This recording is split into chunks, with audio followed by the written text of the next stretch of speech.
I'm Makini Smith.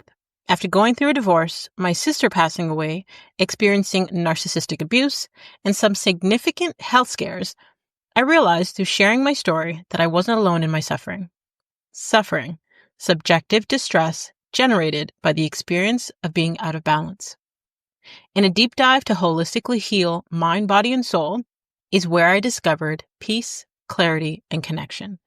It is impossible to be truly wise without some real-life hardship, and we cannot develop post-traumatic wisdom without making it through, and most importantly, through it together. Social connection builds resilience, and resilience helps create post-traumatic wisdom, and that wisdom leads to hope. Hope for you and others witnessing and participating in your healing, and hope for your community. A healthy community is a healing community, and a healing community is full of hope because it has seen its own people weather, survive, and thrive.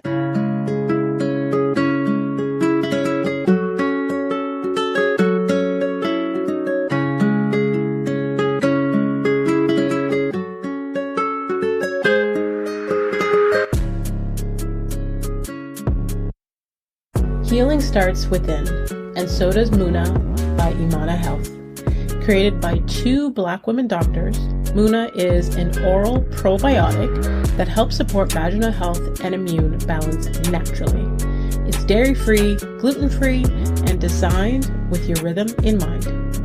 Just one capsule a day, and you're reclaiming your body, your peace, and your power. So visit imanahealth.com to start your healing journey, because you deserve wellness that actually sees you. This episode is brought to you by Muna by Imana Health. Today's guest is Karlyn Percil-Mercieca, founder of KDPM Consulting Group and Chief Equity Officer of KDPM Equity Institute. She's a visionary catalyst for impactful global change through an ancestral knowledge system lens. As the pioneer behind the groundbreaking LEAP to Equity, Ancestral Leadership and Emotional Intelligence Program, Karlyn reimagines how we view human and cultural equity, going beyond standard diversity, equity, and inclusion practices and anti-racism leadership training.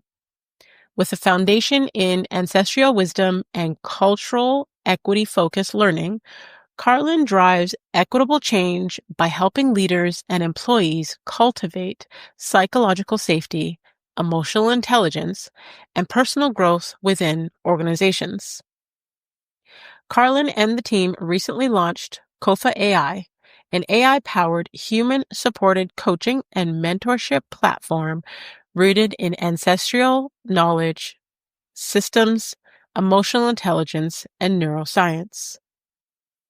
Through the Sister Talk Fellowship Program, she aims to certify 1,000 Black women as Dream Big coaches rooted in ancestral leadership and emotional intelligence through her EQ Clarity Coaching Program. So please welcome to the show, Karlyn Percil-Mercieca. Thank you. Thanks for having me. I'm so excited to be back. I feel so honored, actually, to be back. Yes, you are. Absolutely. I feel like I can count on one hand how many people I've had on the podcast more than once. So I'm absolutely honored and excited for us to have today's conversation, because I think the first time I had you on the show was the first year, 6 years ago, 6.5 years ago. No way. Yeah. That's that long. Years? Yeah, it's been that long. And I think I was just on the show. Wow. Well, congratulations on 6 years. Thank you. Incredible. And you have one of the top podcasts in Canada. No, in the world, girl. In the world. In the world. Oh, I take this back. Excuse me. Top 1.5 out of over 3 million. Hey. Talking about dreaming big in practice, like, you continue to inspire me to dream bigger. Likewise. how many stories you've been sharing, and but also how many women you've given the gift of storytelling, which is such a powerful tool and mirror for them to see themselves in their whole and full brilliance. So thank you for all that you do for women. And thank you. And for our listeners that are tuning in for the first time, whether they know who you are or don't know who you are, you were one of my very first mentors. And you helped me not only to own my story, but to help other women do the same. So thank you for the work that you do. You are welcome. The power of sisterhood. Yes, I was just about to say that. Celebrating sisterhood. I feel like there's this stigma that we've all been, conditioned with to believe that women can't get along or that women can't support each other. And I strongly believe that is BS. I am grateful to have women in my life that not only are supportive of me, but allow me to support them. Because sometimes even when you're trying to support people, they, may not necessarily allow that to happen. So I feel like this is already going to be a great conversation about sisterhood, about community, about support. And I think it's an important conversation to have. It is. Agree. And you mentioned something so powerful, Makini, that I think people often forget, that sisterhood is a practice. It's not just about pouring into others. It's also about receiving. And one of the most powerful things I've learned in my work is that being able to receive support and sisterhood and love is a sign of self-trust. And people often forget that, right? Because yes, you might be proud of yourself. I'm giving, I'm pouring into others, but pouring without receiving, it's not a practice of trust or self-love. Yes. It's actually, you're putting yourself up as this like example of, martyrdom. Well, look at me. I'm being a good person. But really, this is coming from ego. It's not coming from a place of heart or a place of love. Speak it. Yes. I mean, like, there's so many, I'm going to say there's so many routes that we could actually go down with this conversation right now, because I'm like, oh, I'm excited to talk about this. Oh, you just mentioned this. It reminds me of, I visited a girlfriend's church one time, and the pastor was talking about a very similar thing where it's like, we have to realize that when we don't allow other people to pour into us, or when we don't allow other people to support us, that we can, not only are we blocking our blessings, but we could be blocking theirs. Absolutely. We are blocking their blessings as well, because when we don't give people a chance to express their purpose, because that's what community is all about. And sometimes we think community is like 100 people, 5, but community can be 2 people. Community can be us. And I know we have such a lovely community, right? Like when we get on the phone, it's like we spoke yesterday, even though we haven't spoken like in person, like in so long, right? And that's the beauty of it, because when we're able to really create space for that, we shift legacies, Makini. We shift so much. And most importantly, we leave behind a level of emotional wealth that will outlive us. And that is what I'm excited about the most in terms of the practice of sisterhood and the practice of community. Yes, absolutely. When we focus on healing ourselves, we're healing generations. Generations. Right? Generations. Because I know if we look back generations where we wish they had done some healing. I mean, look at Sister Talk. When I was looking for, and one of my favorite authors, Sonbunu Some, she talks about the art of intimacy. She talks about how community is a place for us to pour into each other, but also it's a place for our gifts to be seen and our gifts to be expressed. Without community, where are you going to give your gifts, or where are you going to share your gifts? Yeah. And when I think of when I first, had the idea of Sister Talk, and I invited women to be a part of this vulnerable storytelling, I have so many women who are like, "Oh, girl, not me, not share my business." And again, fair enough, because you have to feel psychologically safe enough to share your story, because not everyone has earned the right to hear your story. Yes. But what I can tell you is that if people like you and all the founding members of Sister Talk, if they didn't say yes, I wouldn't be as bold, as brilliant, as culturally rich, as sisterly rich, as spiritually rich, as emotionally rich as I am right now. It is because I had these other women who were not just pouring into me, because they were pouring into themselves. They gave me an example of what love can look like from a sisterhood perspective that gave me not just the confidence, but also gave me a place for me to practice my gifts as well. So I'm always so grateful for that, because of brave women like yourself who said yes to yourself. You also said yes to me. I love that. Give us a hug.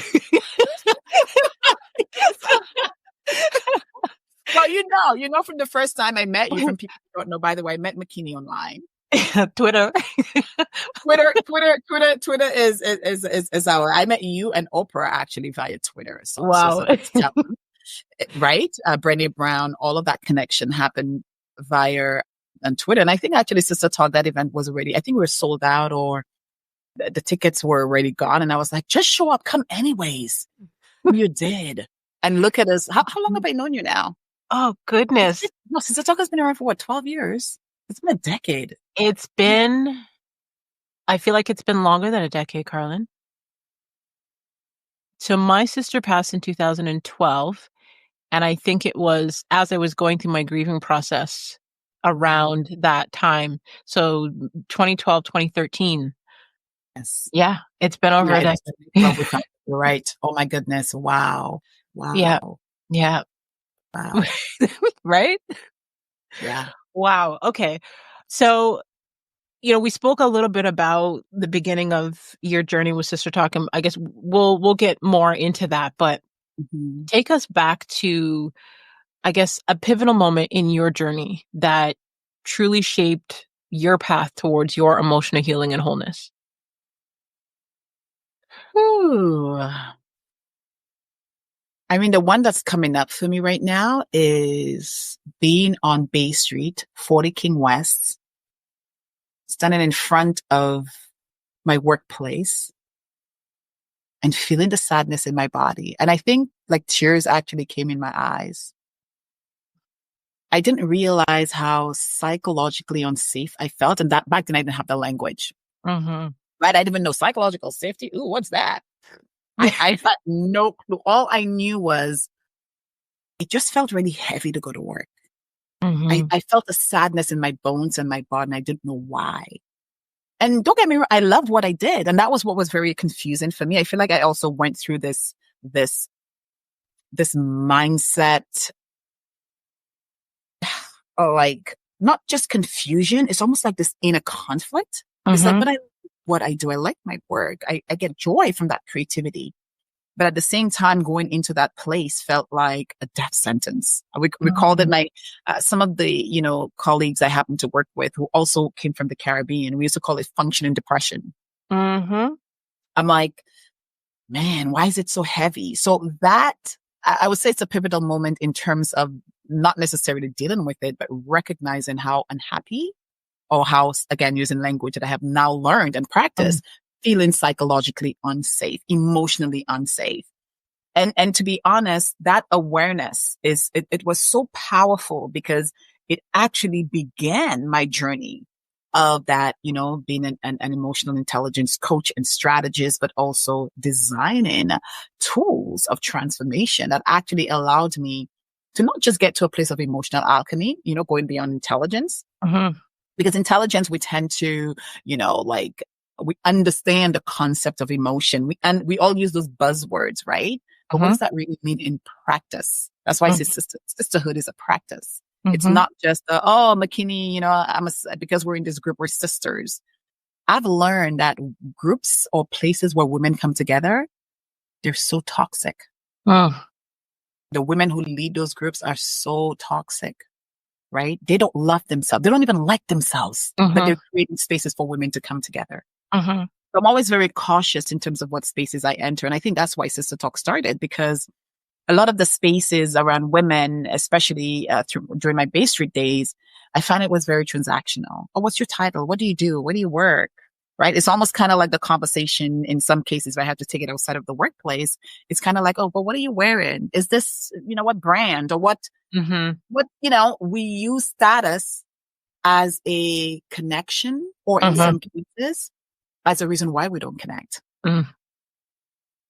So long story short, that moment of that sadness, but also realizing, wait, where can I go to talk about this? Because it didn't feel professional to talk about my not feeling safe, my emotional confusion, and all of those things. So what I did was that I carried it in my body. What do? We put it in our invisible knapsack, especially as Black women.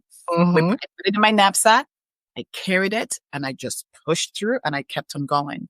And as much as I kept on going, it did lead me down the path of, I got an emotional intelligence coach. I was assigned a therapist at work, but they didn't really get it. They didn't understand my intersectionality as a Black woman, as a Caribbean woman, being an immigrant in Toronto, what we now call Toronto, Turtle Island. All of those different lived experiences and lived expertise played a role, but they didn't have access to it. So that really also gave me insight into the fact that while every coach and I guess you can say therapists are very valid in their profession, not every single coach or therapist is qualified to talk to me or qualified to pour into me. Yes. Or qualified to even fully see me. Because they themselves have not fully seen, not just themselves, but they haven't fully seen the whole human, especially being or having the privilege of being in a Black body.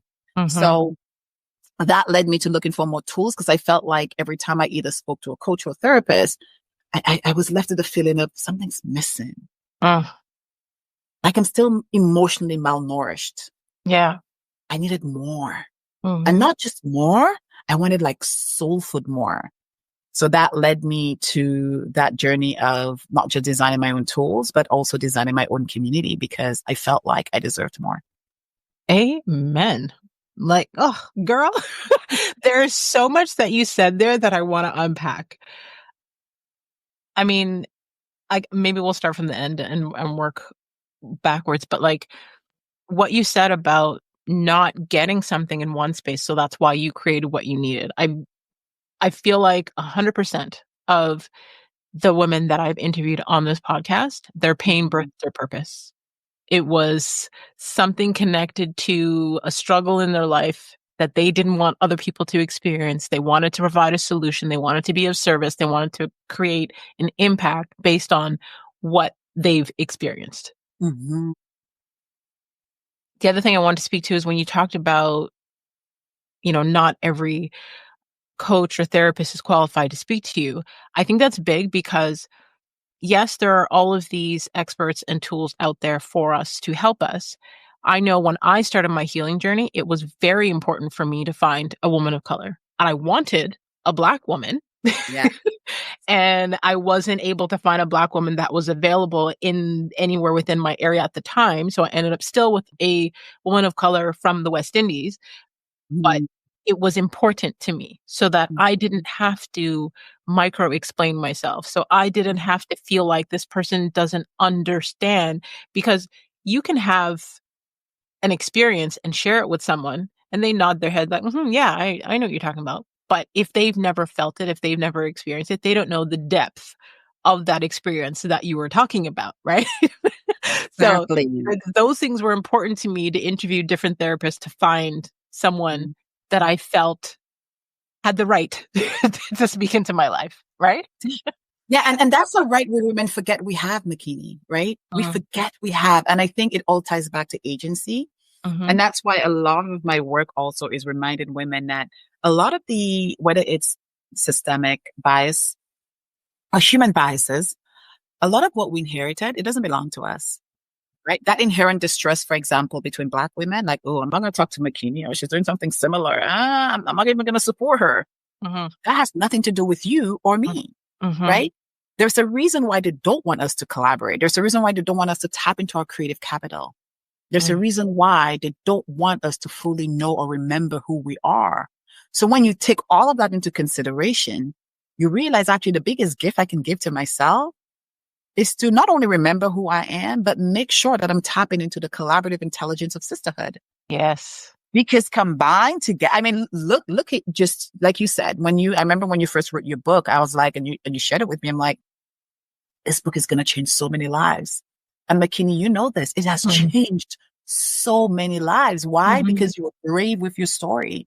Mm-hmm. But if you had to listen to society and hide in shame, similar with me, if I had to hide, my stories, being on Oprah's Life class, working with the Toronto Police Service around, and working with UNICEF in the Caribbean and so forth, and UNESCO, like none of those things would have happened if I did not own my story. So again, when we think about and we talk about the power of not just, having someone who can understand us and see us, we're also talking about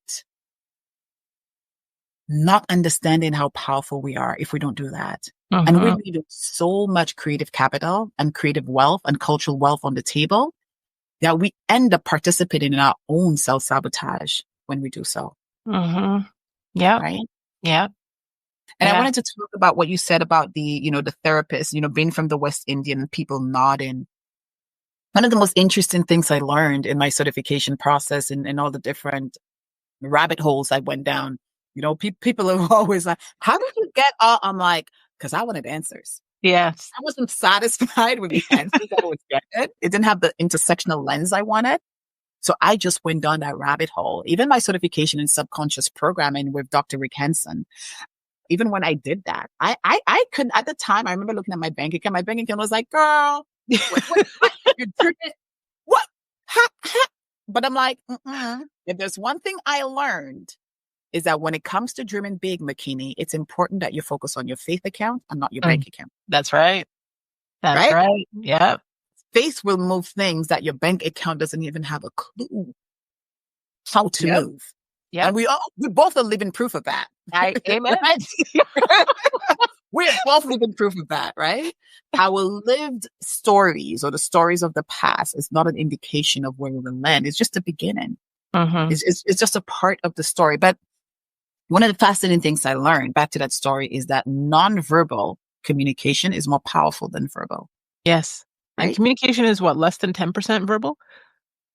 Communication is less than 10%. A majority of it, especially when you think about it from a facial expression, majority of it is 90%, I would say, is coming from that, right? And if you think about 70 to 80,000 of our thoughts, negative it's attuned to the negativity bias. Yes. Then two things showed up for me. I'm like, then it's so important for me to understand my nonverbal, somatic body communication. That's one.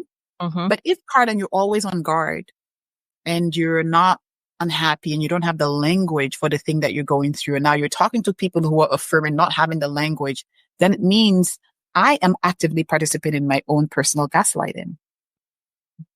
Right? I'm actively participating in my own self-sabotage. I am actively holding myself hostage in a narrative and in a story that doesn't even touch the beginning of my full brilliance. So something had to change and had to shift. And I think for me, especially in this particular season, the number one message that has been coming up is knowledge sharing. We got to get the knowledge. I have done so much over the years, as you know, for the past 20 years, 22 years I've been here in Canada.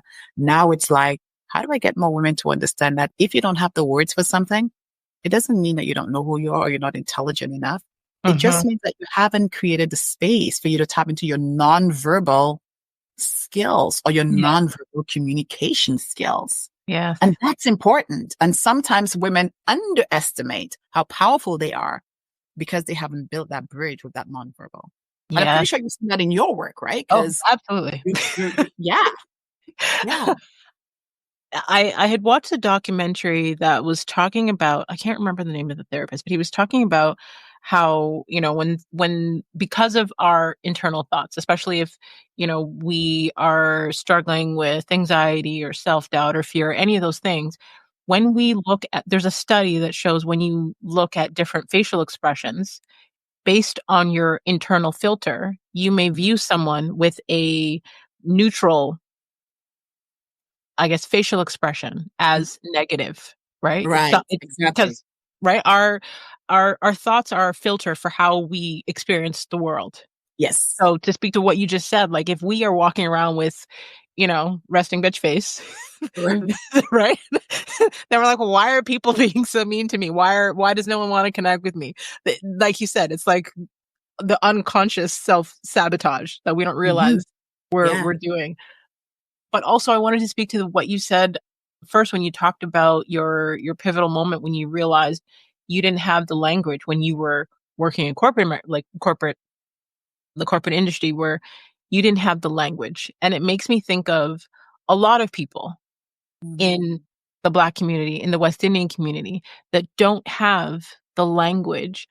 And then, therefore, because they're not expressing how they Mhm. feel, or they're not able to express how they feel, how their feelings are disregarded, or how, they go on continuing the hurt because they now don't understand what solutions are available to them because they don't have the language. So I think it's important for our listeners to understand, like, yes, we have done the work to get the language, to work on self-mastery, all the things, but it's important that we all educate ourselves on the language so that we can communicate not only how we feel or the experiences that we've had, but also the help that we need.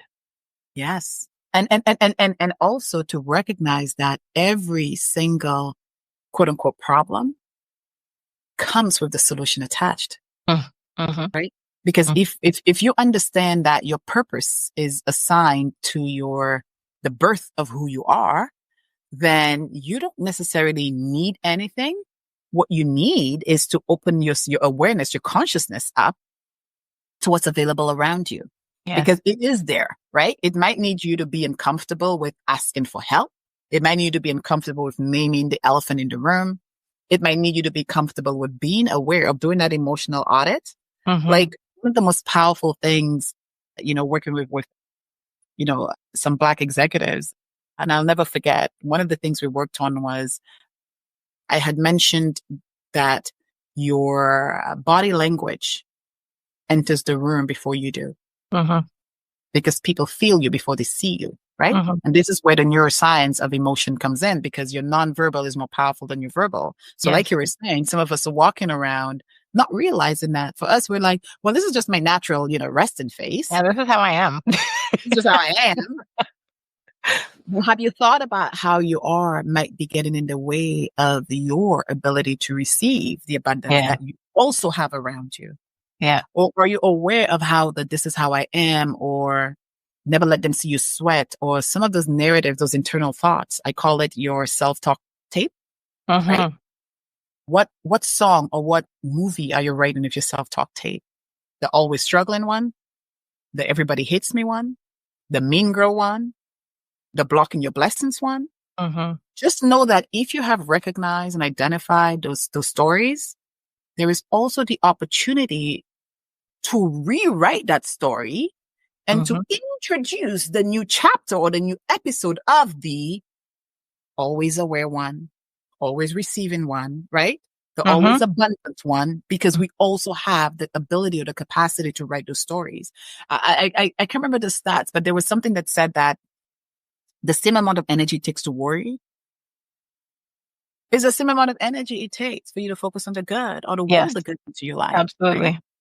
And sometimes we think that struggle, or whether it's a disappointment or whether it's rage or whether it's fear, we tend to think that those emotions are negative, but emotions are neither negative or positive. Mhm, Emotions are data. They're story data. yes, They are values data. They tell you where you may be moving away from your values, or you might be leaning more into, and sometimes even leaning into. Fear comes in because for a lot of us, we don't know what joy feels like in our body. mm, mhm, We don't know what rest feels like in our body. So even mhm, rest can feel uncomfortable. So mm, uncomfortable emotions aren't always bad. It just right, means that your body, and again, if we think of emotions as energy in motion and as a somatic experience, something we feel in our bodies, then you carry your wisdom with you everywhere you go. yes, Because everywhere you go, there you are, right? yes, So these are, when I think about going back to what you said about people not recognizing and not being attached, this is why it becomes so easy for us to self-sabotage, to betray ourselves, mhm, and to betray the sisterhood. mhm, yeah, that's powerful. I mean, my brain has, like, so many questions right now that I wanna ask, and I'm like, "Okay, which I see part three coming soon, but yes. I'm like, "Which road am I going down right now?" Okay, let's talk about, I guess, how culture, because when you were talking about your work experience, you were saying also other women from the Caribbean were experiencing the same thing. So let's talk about how our upbringing and cultural backgrounds play, a role in shaping our beliefs and our emotional wellness. Oof. It plays such a huge role, right? Culture informs our belief system. This is why you can't be plugged into the wrong cultural room. That's why it's important for you. If I have a coach or even some conferences, I'm also very careful which conferences I go to, because I'm like, what are you reaffirming for me? Are you reaffirming the Eurocentric version of Blackness, which is full of misogyny and anti-Blackness and a very low consciousness vibration? Mm-hmm. Or are you reaffirming my cultural belonging? Because to be born in a Black body, I tell people every day, I'm like, you don't understand how much we won the lottery of being born Black. Yeah. What? And the skin. Don't you remember the first time I met you? You're like, I have 3 kids. I'm like, no, you don't. Like, why are you lying to the people? And now when I tell people, yeah, I'm a grandma, they're like, no, you're not. No, you're not, right? Like, keep defying. Right? But I often reflect on the privilege of being born Black, the privilege of having seasoned food from birth, the privilege of having designer clothes, because my mom is a seamstress and we know how to make something out of nothing. Mm-hmm.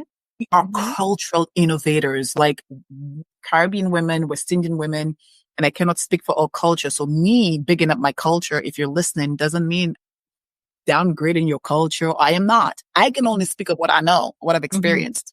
Yeah. Because I've had the privilege of being born in one of the most beautiful islands in the Caribbean, in St. Lucia. And St. Lucia also being known as the only island in the Caribbean named after a woman, Santa Lucia. Our ancestors named St. Lucia Ayanola, land of the iguanas, right? There's so much rich cultural history there that for me, when I think about my cultural inheritance and my potential, Makini, my panic attack comes from not having enough time to learn about my culture, to learn about the brilliant people who have left so many cultural wisdom codes for us, and not being able to share everything I'm learning with the rest of the people who want to learn it and who want to learn with me and with Sister Talk and with community, right? Mm-hmm. So, see, I went on a rant. What was your question again? I went on a rant of being a Black woman. We were just talking about how our cultural background. Culture, yes. Yes. So, right. So that is what informs my belief. So people will be like, oh my God, this Karlyn girl, she's too much. Honey, did you not just hear everything I just said? Do you understand the cultural heritage I was born into? Of course I am too much. My sisters are too much. And I'm sorry, but if I'm too much for you, just go to the room where people are enough for you. Because the people I'm around, the Makinis of the world, the Sister Talk 100 members, they're not too much. No. we are more than enough for each other, for our culture, for the young girls who look to us, right? For the young ladies, right? For our people who are non-binary, the brilliant people who are not ascribing to any of the spectrums. And they're like, no, we are more than him, her, right? We are they, we are them. When we think about all the brilliance that collectively this brings, to me, culture reminds me that I belong everywhere. I belong nowhere, as the late Dr. Maya Angelou says. And it also reminds me that if you go through the world looking for affirmations of your belonging, you'll find it. But if you go through the world looking for reasons why you don't belong, you'll also find it as well. Yeah. And that's very particular about what cultural rooms I'm in. What is the foundation of your culture? If it's a Eurocentric foundation, it tells me that, oh, I know this world well because we have built tools for us to navigate this world, but it tells me that you haven't done enough work to look beyond that culture. So that means you have me in a narrative that is not my full brilliance. So I cannot eat there. I'll be emotionally malnourished. Mm-hmm. I'm going to be hungry. Mm-hmm. Just hungry, I'll feel psychologically unsafe. Yes. I'll feel psychologically unwell. So I Mm-hmm. have to find rooms that celebrate me, and I have to find spaces that celebrate me, and I have to find stories, like the stories you share on your podcast. These are the things and the places I will find. So when I think about culture and belief system, I want to invite everyone who's listening to don't take your attention for granted.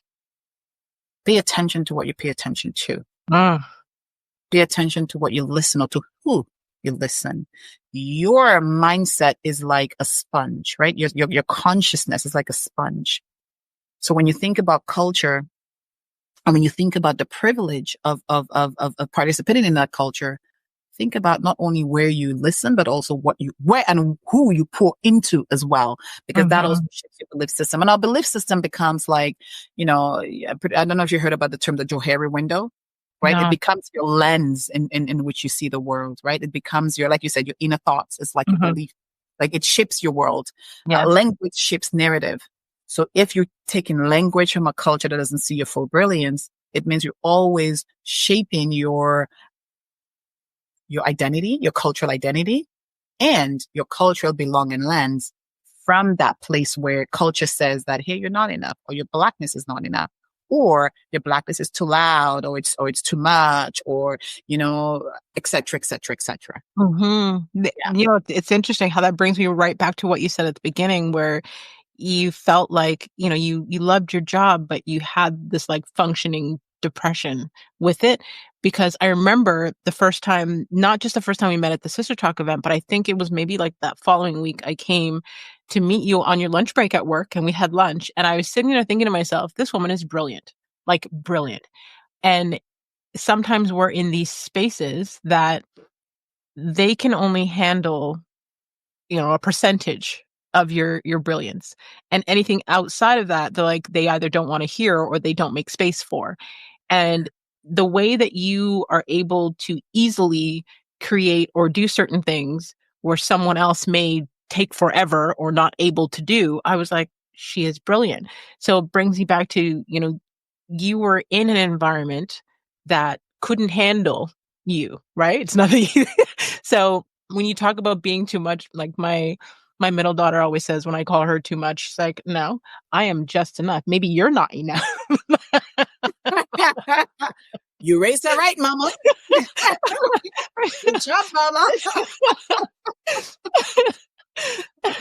So it's like having that mindset when, we all walk into rooms. It's like, nah, it's not that we're too much. Are you enough? Are you right? And thanks for that reminder, because again, I didn't always see my brilliance, because sometimes when you're in rooms that cast a shadow on your brilliance, that's why it's so important to have sisterhood and to have community. Because if it wasn't, like I said, the people like you and I'll never forget when it touched me. And I have to say it because there are so many women who don't know how to give women the flowers. That's why I'm always practicing it, because I want to make sure I'm always giving women the flowers. But I'll never forget your book when you sent me your book to take a look, and I saw you said, I want to say thank you to Karlyn for helping me to be more fun. I was just like, oh, cheers, right? Because and I say this because sometimes a simple thank you is enough for us to be seen, because like you said, we're in spaces where we're not always seen, or in some cases, people are threatened by our brilliance. The number of brilliant Black women I've coached, I've had the privilege of coaching, who worked on Bay Streets in different banks and different corporate organizations, who have to not only hide their brilliance, who have had to leave jobs because their manager, who happens to maybe be another Black woman or maybe another white woman or white man, right? Who are purposely dimming their light and purposely sabotaging their career because of their insecurities. Yep. I can see that. It takes a toll on you, Makini. Yeah. So when we pour and we say, you know what, Makini, thank you for helping me see this, or Karlyn, thank you. I want us to know that this is the work this is culture work. Because it's so important for us to have third spaces for our cultural thoughts that is not rooted in a corporate culture or in a family culture. Because I know we didn't have time to go into that, but you can be a part of a family culture and the culture is not in alignment with your values. Hello, hi, hand raised. Hello, hi. Right? So even the concept of you need to have, I always remind my clients or the women I work with is that you need to have community within your own family because your own family is not your automatic community. You got to cultivate it. You got to create it. Same thing for the sisterhood. There are lots of sisterhood groups in Toronto and so forth, but there are some I will never step a foot in your room again because I've been there and whoo,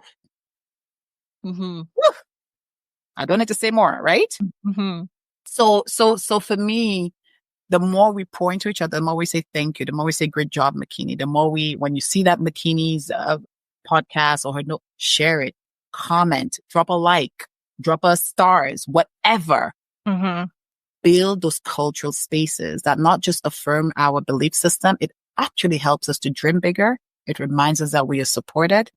It reminds us that we got each other. And it reminds us that we are creating a legacy that is bigger than the one that we inherited. Because I think for us, our ancestors, we are our ancestors' answered prayers, answered dreams.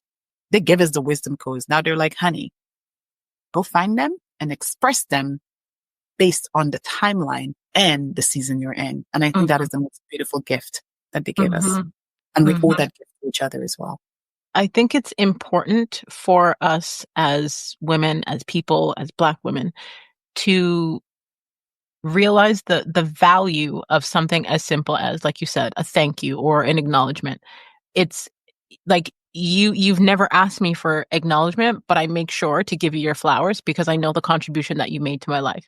And it doesn't block my blessings or take away from to publicly acknowledge your value that you have brought to my life, right? I think it's important for us to understand that God doesn't run out of blessings. So, because I think that scarcity mindset is what gets in the way. You best say that again. It is important for us to understand God does not run out of blessings. The blessings are infinite. Okay. So I can celebrate Karlyn. I can celebrate all of the women in my network. I can celebrate all the women I don't even know personally, but they're on my social media. I can celebrate every author that comes on this podcast. I can celebrate every coach that I have on this podcast. I can celebrate people doing the exact same thing as me because God does not run out of blessings. So I think when we understand that, then there's less of a competition and we can even come together and co-create and collaborate and be stronger and build better communities when we don't have this mindset of, oh, well, she's doing something I wanted to do. Let me, give her the side eye. Or she's doing something and I think, yeah, she's too much. She's just doing the most. Okay, I'm sure there's something in there that sparks something in you. So how about you figure out what that is, and then you can give that person their flowers for doing what it is that you've been afraid to do. Because that is your blessing. And here's what some of those women don't understand. When you say thank you for inspiring me or thank you for man, I didn't even see that possibility laying for myself until I saw you do it or until you poured into me. When we give that person, you know what we end up doing, Makini? We give ourselves our flowers too. Because I know you know this, right? Because you do your mindset coaching as well. The brain does not know the difference between me saying, good job, Makini, good job, Karlyn. Every good job, every thank you I give, I get a thank you right back to myself. Yes. Yes. So we actually end up increasing our blessings as part of saying that thank you.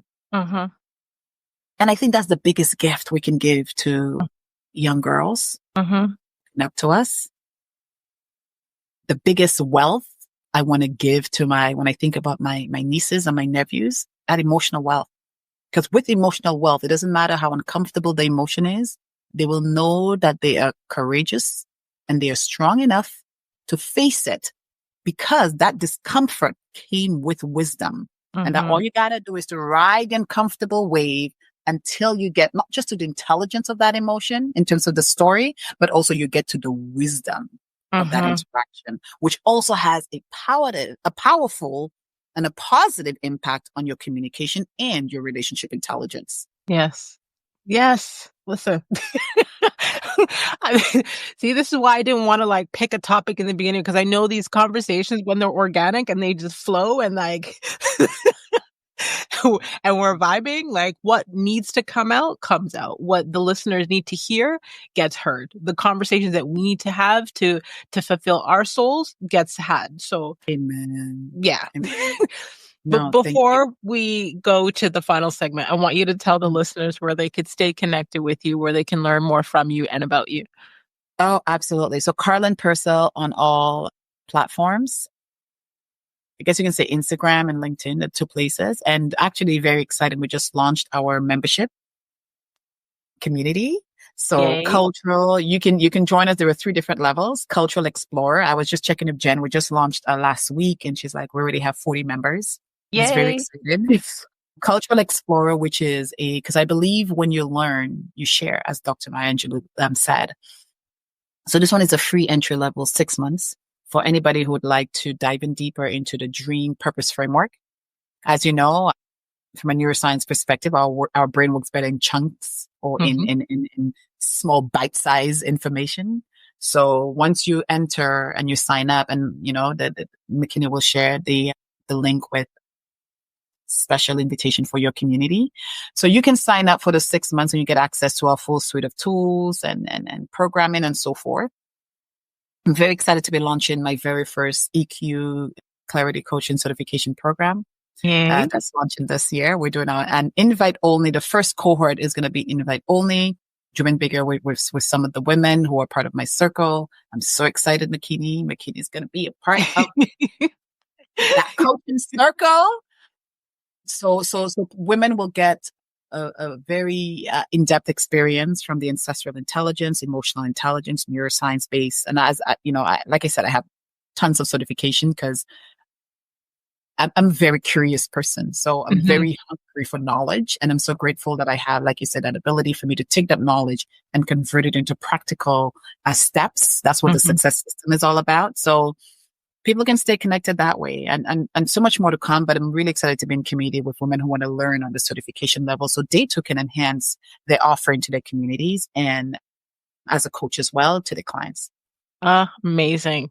I will definitely have all of the links in the details section so they don't have to search too far. Yes. All right. So the final segment, it's like a rapid fire.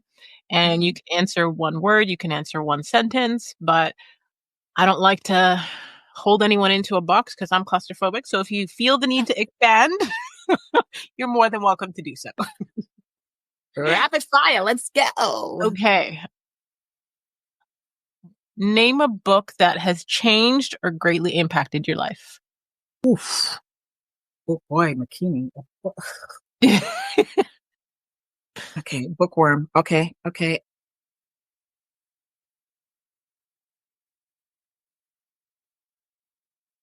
Okay, I'll go with The Healing Wisdom of Africa by Maladoma Patrice. Awesome. Understanding African indigenous technologies and having a knowledge system that's not Eurocentric to understand my cultural inheritance was just life changing. It blew my mind. Adding it to my reading list. Thank you very much. Yes. Okay, in what way do you hope your work and your story will impact future generations? Oof. In what way? I hope it impacts them in a way that it reminds them of their brilliance, that they are enough, that they've always been enough, that they have everything they need. And I hope that it gives them a different paradigm or way of thinking about not just themselves, but their purpose, Mm-hmm. and that they are able to take that knowledge and expand on it, add their own brilliance so that they can also build on their own knowledge system and that they can integrate that knowledge into the world. Love it. All right. Describe yourself in one word. Fabulous. Love it.